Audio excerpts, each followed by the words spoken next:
In a quiet village nestled between golden fields and ancient acacia trees, Caleb and Mina lived in a modest clay house with a roof made of straw. Their home was small, their possessions few, but their hearts were full. Caleb was a farmer, and every morning before the sun rose, he walked beside Mina down the narrow dirt path that led to his fields. These walks were silent moments of connection, where their hands met without needing words. The world around them was waking up. Birds sang softly, the wind stirred the leaves, and Mina often carried a basket of flatbread and coffee for Caleb to take with him. Their love was simple, and that was its beauty. It wasn't marked by riches, but by the way Caleb always paused before leaving to look Mina in the eyes and say, "Come what may, I will return to you." She would smile, pressing his hand once more, and watch him disappear into the mist. Mina's beauty was quiet yet striking. Her eyes held stories, and her smile, though rare, could soften the hardest days. She wore the same two dresses, patched and faded, but to Caleb, she was the most radiant woman in the village.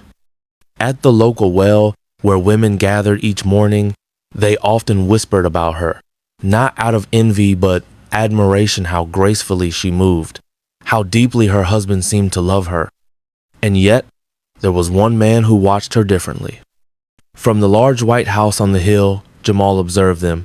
He was rich, born into wealth, with more land than he could farm and more money than he could spend. But what he didn't have, and what he could not ignore, was the way Mina looked at Caleb. It stirred something in him, desire perhaps, but also resentment. How could a poor man with callous hands and torn shoes win the heart of such a woman? Jamal was used to getting what he wanted. He believed that everything had a price, even love. As he stood by his window watching Caleb kiss Mina's forehead before heading to the fields, Jamal smiled to himself, not kindly, but with quiet certainty. "Love built on dust can be swept away," he whispered. "She deserves more, and I will give it to her." He didn't yet know Mina. Not truly. Not the weight of her loyalty, nor the quiet fire she carried inside her. But temptation always begins with presumption, and Jamal had already taken his first step down a dangerous path.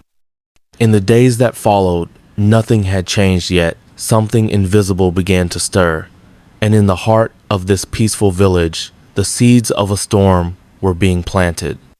Jamal did not wait long to act. One morning, as Mina returned from the well, he stood by the path, dressed in silk robes, a scented handkerchief in his fingers, and a confident smile stretched across his face. His presence startled her.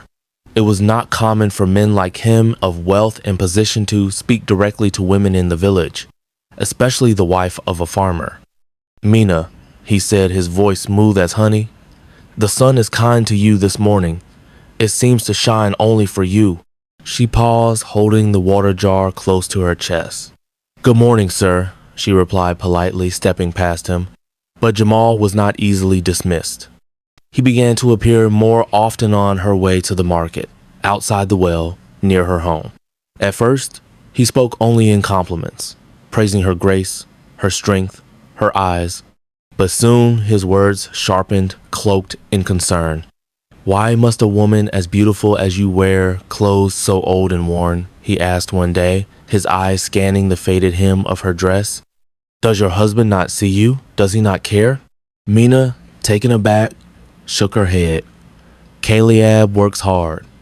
We are not rich, but we are content." Jamal laughed, gently but with condescension. Contentment is the word of those who do not know better. You were not meant for a life of dust and waiting. A woman like you deserves color, silk, gold. The words stayed with her long after he disappeared around the bend. She tried to shake them off, but they lingered like smoke. That night, as Caleb returned home with sunburned skin and aching muscles, she watched him closely. He smiled at her as always, kissed her forehead as he passed. But for the first time, she didn't smile back. Mina's dreams had once been different. Before Caleb, Before the quiet house and the farm, she imagined a life filled with music and movement. Laughter echoing through open courtyards, scented oils, and dresses of deep red. She had chosen love over all of that and never looked back. Until now. Jamal's voice was not only in her ears, it was in her reflection, in her footsteps, in the silence between her and her husband. He returned again the next day, bringing with him a folded piece of silk green like the hills after rain. "You don't need to answer now," he said, handing it to her without touch. "Just hold it. Feel what you've been missing." Mina didn't respond, but she didn't return the gift either. That night, she placed the silk in a corner of the cupboard. She didn't speak of it, she couldn't. But as she lay beside Kaliab, listening to his breath, slow in sleep, her own eyes remained open, wide with questions. The mornings felt heavier. Mina no longer rose with the same brightness, and the quiet harmony between her and Kaliab began to fray thread by thread. She still made his coffee, still prepared his flatbread, but her eyes drifted when he spoke. Kaliab noticed. He had always noticed Herevin the smallest change in the way she breathed or the rhythm of her footsteps, but now when he asked if something was wrong, she would only shake her head and turn away. One afternoon, after hanging the laundry to dry, Mina sat on the doorstep, her hands in her lap, the scent of dust and sunlight in the air. Jamal came again, but this time he brought more than silk. In his hands was a small box, polished and dark, the wood gleaming. He opened it without a word. Inside lay delicate gold earrings, a necklace that caught the sun in every curve, and rings shaped like tiny vines. Mina gasped, despite herself. They were unlike anything she had ever seen in her life. Jamal saw the flicker in her eyes. "This is what devotion looks like," he said quietly. "Not sweat and struggle, not silence and sacrifice. A woman who is truly loved does not have to ask to feel special." She didn't speak, but her fingers brushed the edge of the box before she stood and went inside. That evening, as Kaliab entered the house, tired and dusty, Mina didn't greet him. She stood by the small table, her back to the door. "Kaliab," she said after a long silence, "do you think I'm beautiful?" He smiled softly, stepping toward her. "You are the most beautiful thing I've ever seen." "Then why," she whispered, turning around, "do I wear the same 2 dresses year after year? Why don't I own even one necklace? Why do other women have bracelets, and I have nothing but calluses and faded cloth?" Her voice trembled with something deeper than anger, longing, confusion, the ache of comparing dreams to reality. Kaliab was stunned. He reached out, but she pulled away. "If you love me," she said, "you'd want me to shine." That night, Kaliab sat alone by the fire, staring into the orange glow. He thought of the plow he had saved for months to buy. The fields needed it, the harvest depended on it, but Mina's voice echoed louder in his mind than the needs of the earth. By dawn, he had made his choice. He walked to the market with coins hidden in his belt. He sold the old plow and, with the last of his savings, bought a dress for Mina. It was red with golden threads, simple but striking. He cradled it like a fragile bird all the way home. When he placed it in Mina's hands, her eyes widened. She didn't speak at first, just ran her fingers across the fabric. Then she looked up at him, and something broke in her. She threw her arms around him, holding him as if the ground beneath them might crumble. Kaliab smiled faintly, but deep inside, something had shifted. He had given up something vital, and though her embrace was warm, the weight in his chest remained. The red dress hung in the corner of the room, catching every sliver of sunlight that passed through the window. Mina wore it often now, and whenever she did, Kaliab would stop whatever he was doing just to look at her. She was radiant, and for a time, it seemed like the storm had passed. But peace built on sacrifice alone is fragile, and Jamal, patient as a shadow, was not done. He returned once more, this time with a different look in his eyes, not charm, but certainty. He said nothing about the dress. Instead, He placed a new box on the doorstep when Mina stepped out to sweep the dust. Inside was not just jewelry, but perfume, silk scarves, and a mirror carved with delicate flowers. And beneath them a note: "Beauty is meant to be worshipped. Don't settle for being noticed.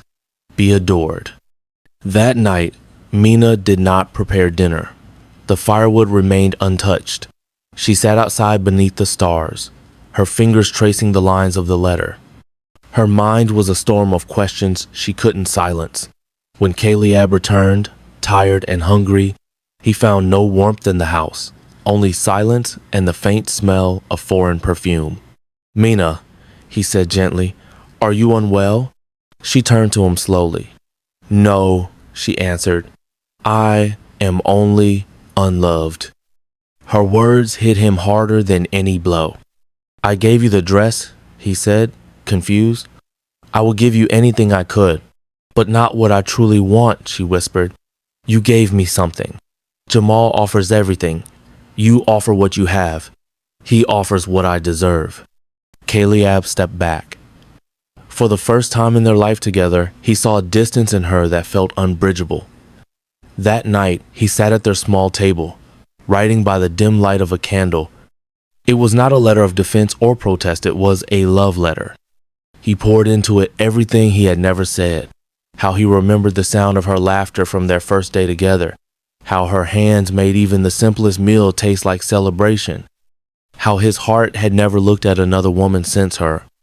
He left the letter where she would find it, beside her pillow, and walked out before dawn to his brother's house, where the fields were rough and full of stones. "Brother," he said, "I need a loan. I will work your hardest land. Just lend me enough to buy her gold. I have to show her that love doesn't mean holding back." His brother looked at him with quiet respect. "You've always worked for love," he said. "Now let love work for you." And so Caleb worked until his hands bled. When the coins were finally in his pocket, he walked straight to the marketplace and returned with a small parcel wrapped in linen, earrings like drops of sun, a chain fine as thread, and 2 rings carved with vines and flowers. He placed them into Mina's hands without a word. She opened the parcel and gasped, her fingers trembling. The fire in her eyes flickered, softened. She looked up at him, and for a moment, the space between them disappeared. "I don't need gold to know you love me," she said, tears rising, "but I needed to see you fight for me." Caleb only nodded. He did not speak of the debt, the exhaustion, or the weight in his chest. He simply took her hands in his and held them tightly, reverently, as though holding the last fragile thread that still tied them together. The jewelry sparkled against Mina's skin like fireflies in the dusk, but even their golden glow could not quiet the unrest that had begun to grow inside her. Though Caleb had given her what she asked for first, the dress, now the gold there remained a hollow space within her that no material gift could fill. And Jamal, with his cruel precision, sensed it. He arrived at her doorstep again, but this time he did not flatter her appearance or question her husband's love. Instead, he spoke softly, as though sharing a secret meant only for her. "Does your husband move the stars for you, Mina?" he asked. She frowned, uncertain. "No one can move the stars." Jamal smiled. "Number, but love can. True love does not stop at what is possible. It creates what isn't. Has Caleb ever done something impossible for you?" She didn't answer. She didn't know how. "Love that does not transform the world around it," he whispered, "is only affection. But what I offer you, Mina, is more than gold. It is wonder. It is miracles." When he left, her heart was not lightened by his words, but neither could she ignore them. That night, as Caleb returned home late and weary, she watched him as he washed, as he ate the meal she had finally cooked, as he sat beside her in their silence. She turned to him. "Caleb, if you love me, truly love me, show me a miracle." He looked at her, stunned. "A miracle?" "Yes," she said. "Something no one else can do. Jamal says love creates miracles, that when a man truly adores a woman, he doesn't just give, he transforms. Caleb's hands, cracked from stone and soil, rested on his knees. His voice was low. Mina, I give you my life each day, my hands, my breath. That is the miracle. But she shook her head. That is routine. That is duty. I want to see something that breaks the sky. He did not sleep that night. His thoughts ran in endless circles, chasing questions he could not answer. And before the sun rose, he left the house and walked into the hills toward his brother's rough fields, where his debt still waited to be paid. He did not go to work. He went to pray. He found a quiet spot beneath an ancient acacia tree, its roots buried deep in the earth, its branches reaching like arms to the heavens. There, Caleb knelt. And with the rawness of a man who has nothing left to give but faith, he spoke. God, he whispered, I am just a man, but I have loved her with all that I am. Now I stand to lose her not because I failed to love, but because my love was too ordinary. I do not ask for wealth. I do not ask for praise. I ask only this. Help me show her what only you can give. Help me create a miracle. The wind shifted. Caleb opened his eyes to find he was not alone. An old man sat in the shade of the tree, his robe woven with strange patterns, his eyes bright as flame. You prayed with a true heart, the man said. So I have come. Caleb didn't speak. He could only watch as the stranger held out two carved stick-stone, dark as night, the other pale as dawn. These are not tricks, the old man said. They carry power. With the first, you can turn a man into a donkey. With the second, you can return him to his form. Use them wisely. Miracles are not gifts. They are responsibility. Caleb took the sticks into his hands with trembling fingers. He stood slowly, overwhelmed not by joy, but by awe. He looked up at the tree, then back at the old man, but the space beneath the branches was empty again. Only the sticks remained. And in that moment, Caleb knew. The miracle was not in the magic itself, but in what he would choose to do with it. The sky was heavy with dusk when Caleb returned home, the two miracle sticks wrapped carefully in a cloth and tucked close to his chest. As he stepped inside, the scent of lentils and roasted spices greeted him. Mina had cooked, not out of habit, but with intention. She had swept the floor, lit the small lantern, and folded his clothes by the door. But the air between them still held something unspoken, fragile, like a thread drawn too tight. I have something to show you, Caleb said softly. Mina turned, her expression guarded. Another gift? No, he answered. Not a gift, a truth. He unwrapped the sticks and laid them gently on the table. Then he looked at her, truly looked, and his voice, though steady, carried the weight of all their silences.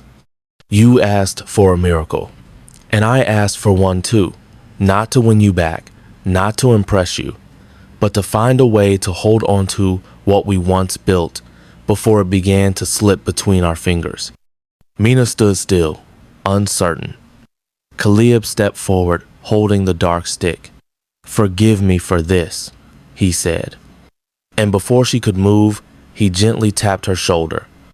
In an instant, her body changed. Her voice vanished, replaced by a sharp bray. Her hands became hooves. Her breath quickened in panic.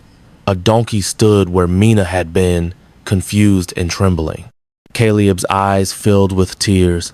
Forgive me, he whispered again, and with the second stick, he touched her once more. The donkey vanished, and Mina stood again in the center of the room, wide-eyed, breathless, her dress untouched but her soul shaken. She stared at her hands, touched her face, then looked at him, this man she had known for years, and yet suddenly saw anew. You made a miracle, she whispered. I prayed, Caleb said, and something answered, but now I must speak mine. He stepped back, and for the first time, his voice held fire. The man who told you love is proven only by gold and miracles, who came to our home with silk and lies as the poison between us, and I will not share you with his whispers anymore. Mina's eyes brimmed with shame. You're right, she said, voice breaking. Jamal came when you were gone. He fed my doubts. He knew the ache in me before I even named it. And I listened. I didn't stop him. I let the seed take root. Caleb said nothing.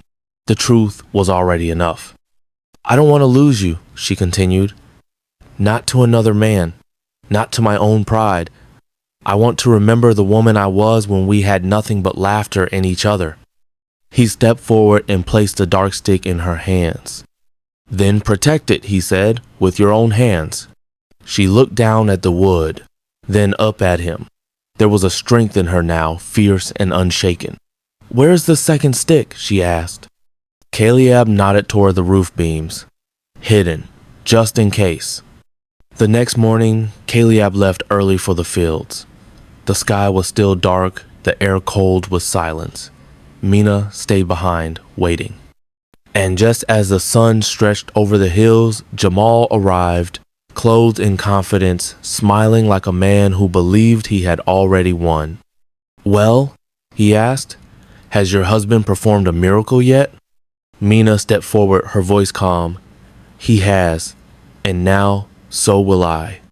Before Jamal could speak again, she raised the dark stick and touched his arm. In a flash of light and dust, Jamal's form shrank and twisted. His proud shoulders hunched, his voice vanished. Where he once stood, a donkey brayed in confusion. Mina exhaled. There was no joy in her face, only clarity. She tied a rope around the donkey's neck and began walking toward the fields.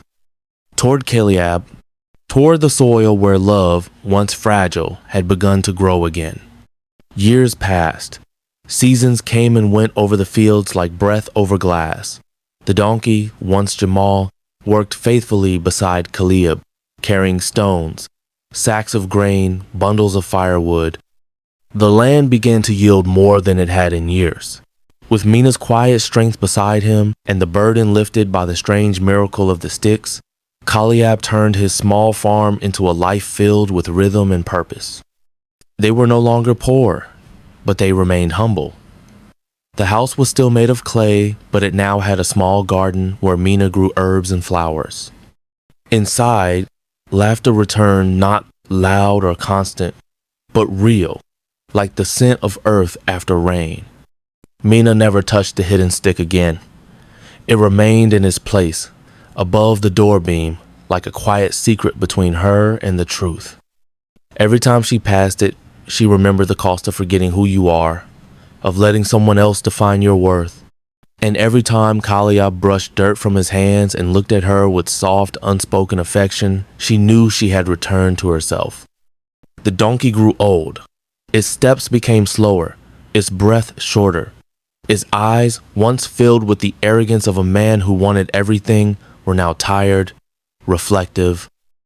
It no longer brayed when it was fed or pulled toward the fields. It moved only when it must, as though it understood that this was the end of its path. One quiet morning, Caleb stood beside it, watching as it struggled to lift its head. He rested his hand gently on its back and whispered, "It's time." He walked into the house and brought down the second stick, the one that had waited in silence all these years. As he stepped into the yard, Mina appeared in the doorway. She said nothing, but her eyes followed him. With a soft touch, Caleb laid the stick on the donkey's back. There was no flash, no thunder, just a shimmer, like heat over stone. And then Jamal stood before them, once again, no longer young, no longer proud. His body was bent, his skin weathered, his eyes dim with years he could never regain. He looked at them, silent and ashamed. "You wanted to take my wife," Caleb said, his voice low but steady. "You tried to turn her heart with gold, with words, with false miracles, but love cannot be stolen. It must be grown day by day in the soil of sacrifice." Jamal opened his mouth, but no apology came, only silence. He bowed his head and walked away, slowly, barefoot, into the rising light of morning. He never returned. Caleb turned to Mina, and she stepped into his arms. There were no grand words. None were needed. That evening, they walked again their old ritual, forgotten for years, now reborn. Hand in hand, they moved down the narrow path that led to the fields.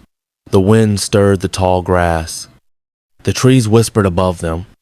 I don't need miracles, Mina said softly, her head resting against his shoulder. No, Caleb answered. You are one. And the path ahead stretched wide and quiet, waiting for their next steps. Together. True love is not proven through wealth or miracles, but through patience, sacrifice, and truth. This story reminds us that what truly matters cannot be bought, it must be nurtured. In a world full of noise and temptation, choose the quiet strength of loyalty. Let this be your English lesson and also your life lesson. If this story moved you, subscribe to the channel to support more inspiring English learning stories like this. Your support helps us keep creating from the heart.